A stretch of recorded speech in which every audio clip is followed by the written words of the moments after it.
The Grow My Cleaning Company podcast helps owners of cleaning companies just like you to grow your company and yourself so you can make more money and finally get the time and money freedom that probably got you into this business.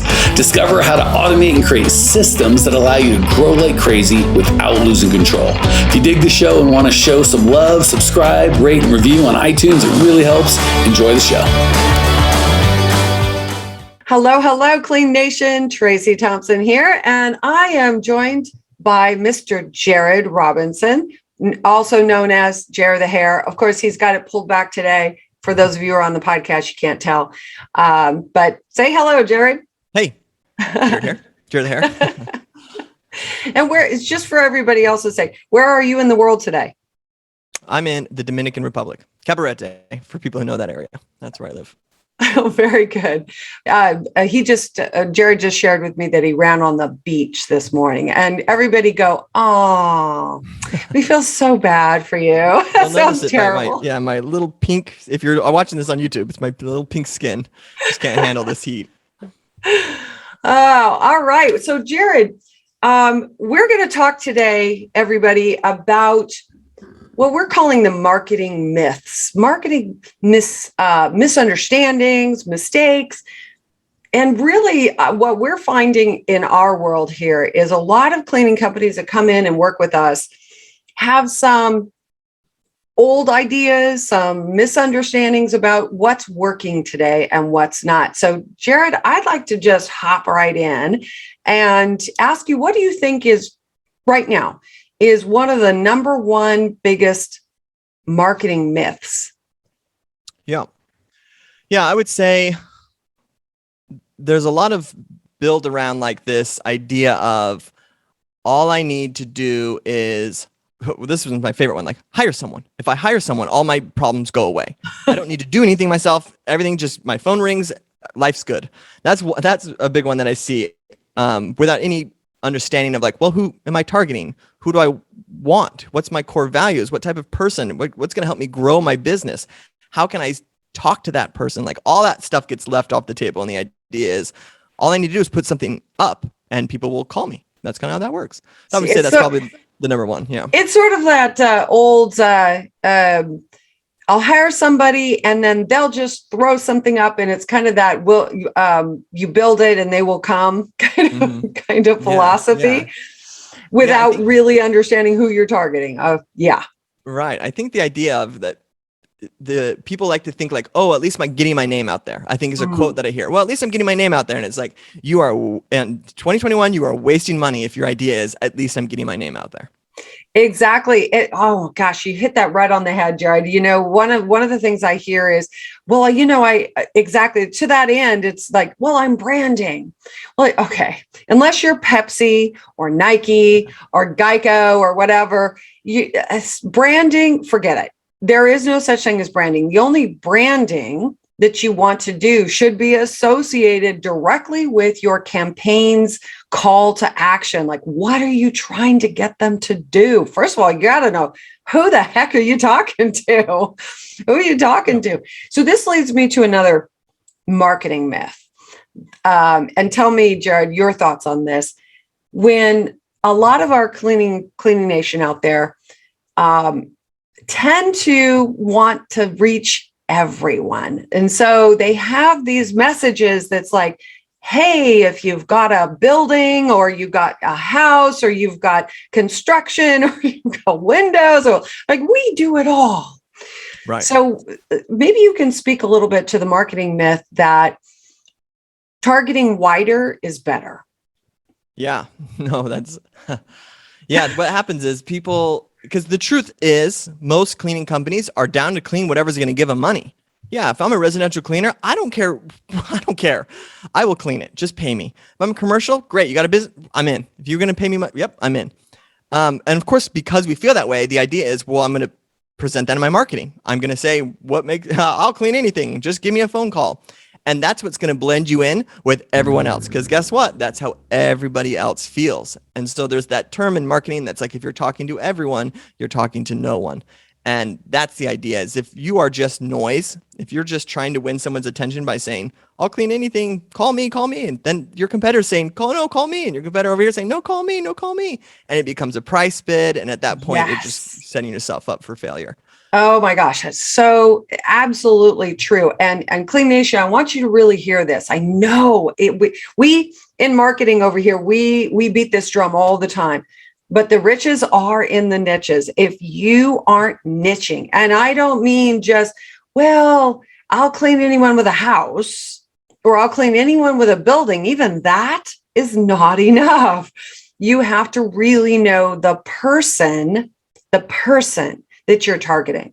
So another myth I find in our industry is when you ask a lot of the cleaning company owners, well, who's your target ideal client? They go, buildings 2,000 square feet or bigger.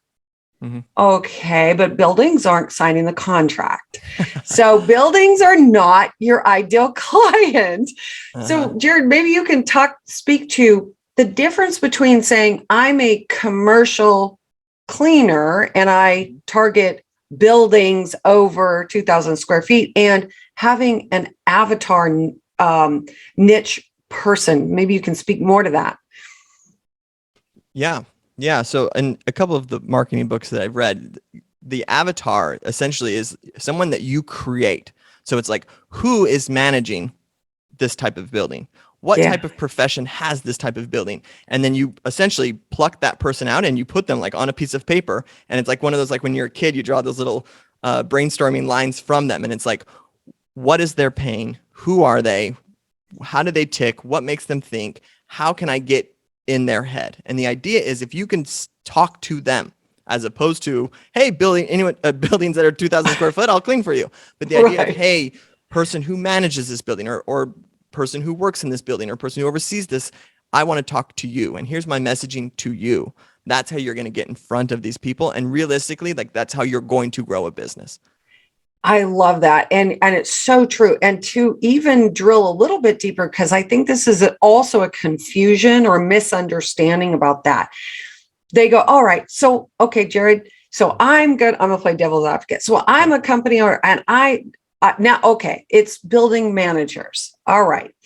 Then I create an ad or I create a landing page or website that says, hey, if you're the manager of XYZ building, and then I proceed to start talking about all of my services and what I do and how great I am and how great my team is, and kind of just forget that I'm supposed to be speaking to them personally. So maybe you can elaborate a little bit, like, what does that sound like when someone is speaking to the person and not about themselves? What's the distinction?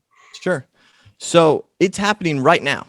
We work for a company called Grow My Cleaning Company, not Grow a Company, right? So if anyone who's listening to this podcast owns a cleaning company and you've come to this place and now there are two people who are talking to you. We're not up here talking about our resumes and our gold medals around our necks or what we do. Right. Everything is focusing on what your pain is. Your pain is, I want to grow a cleaning company. And we're addressing an issue in this marketing and talking to you on how you can accomplish this. Do we have products we sell? We do. And our podcast is a way that we reach out and get people into our world. So you, owner of a cleaning company, can do something very similar to this. The idea is I want to create something. I want to speak to something that they need, that they have a problem with, that they will relate with. And I think that's the word there, relate. If you don't relate with this messaging, if you're like, you know what, my marketing's perfect, you're not listening to this episode right now. But if you're like, no, I'm curious about this, you're here, you relate, you understand, you're sponging in what we're saying, and you can do something similar on your end. You create that relatable message that then makes them say, I'm interested. And when you have someone say, I'm interested, you're winning. Like this is like if this was a sports game, you just drained a three-pointer. Like you have their attention. At this point, you can start to move towards into the sales side and away from the marketing side. I love it. And it's interesting how quickly you can differentiate yourself in any market from your competitors by just doing that one thing. What Jered just shared with you, that's gold right now, because guess what? You know what? I'm going to challenge Clean Nation right now. Go to Google and Google your industry or your market. You put in your city, and whether you're commercial, say commercial or janitorial. If you're homes, residential, put in residential and see what comes up. Look at your competitors' advertising, look at their web pages and so forth, and see how many are talking about themselves, not talking about the audience, not talking to the audience. And that right there will tell you that's the fastest way to differentiate. You don't even have to start talking about your unique thing or your different, type of service to stand out. And I know that feels like really counterintuitive, but trust me, this is really where you start to separate yourself from the rest. Yeah. Yeah. And Tracey, if I can add really quick, one of the ways we overcome this, because it is a problem that we tend to just say, well, I'm building a website. What the heck am I supposed to talk about? I don't, I'm just going to talk about what I do and let people decide if they want to hire me or whatever. Right. The way I kind of address that with people who are within our program is that we talk about the so that principle. So sure, your employees show up on time. Hopefully, they expect that. If I'm going to hire you, I'm expecting that your employees you don't necessarily need to tell me that. But if you are dead set that this is a problem that they're having and you want to solve that problem, you can say our cleaners show up on time so that, and now you're going to say so that they don't have to worry about cleaners, these revolving doors. So that you're not chasing after your cleaning company, so that exactly you're, right. Yeah.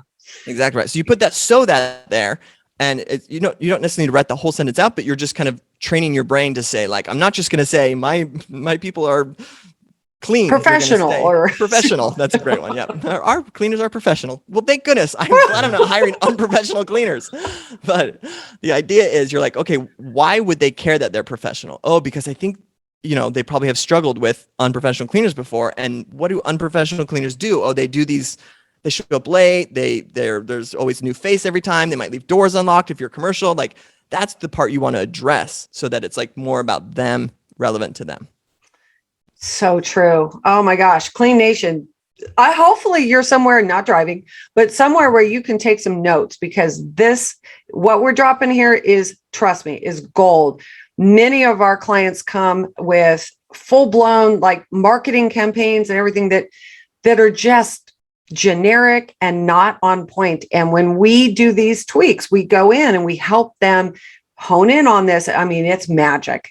That's when everything starts to move. So I'd like to talk about another really interesting, this is a myth too, is that, and I always say this, nice. Oh, that's nice. Nice doesn't sell, doesn't move people. And today we are not competing against the other competitors. We are competing for people's attention. And there is a lot, there's puppies and kittens and, all kinds of things to try to pull our attention away on YouTube. So, Jered, in this day and age, nice, generic, kind of middle of the road, trying to be all, generic and vanilla doesn't work. So maybe you can speak to some of the things that now, cut through the noise, especially in the cleaning industry, because that can be viewed as a commodity many times. What suggestions do you have for Clean Nation of how to not be boring? Yeah. Yeah. And just to echo that we sometimes confuse professionalism with our voice. We say like, well, I want to seem professional, therefore I need to speak like a robot. I need to speak like my other competitors or whatever it may be. I need to speak like Pepsi does or like Apple, I just need to put like Nike, just do it or whatever it may be. And the answer to that is like, no. Your marketing needs to be built around a human, you communicating with another human. And if you were just to like, hi to people are gonna be like, hi.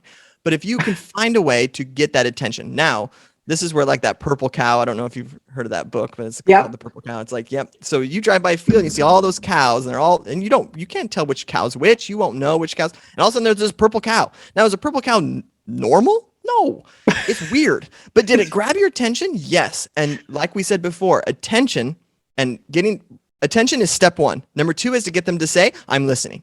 And that's the messaging side. But that first initial attention needs to be different, I think is the right word, different. Yes. And so you can't look at what other people are doing and say, I'm just going to copy that. What you have to look for is what is grabbing my attention. So as I'm scrolling through social media, as I'm on different, even I go to the book section in Barnes and Noble, and I just look to see what headlines make me want to read the book. What words grab my attention? Discover, unlock secrets, like this kind of stuff. It's like, yes, this is grabbing me. And when you start to switch your brain into that mode, you'll find like you'll draw inspiration from things and realize like, my attention span's really short is usually the first thing that you learn.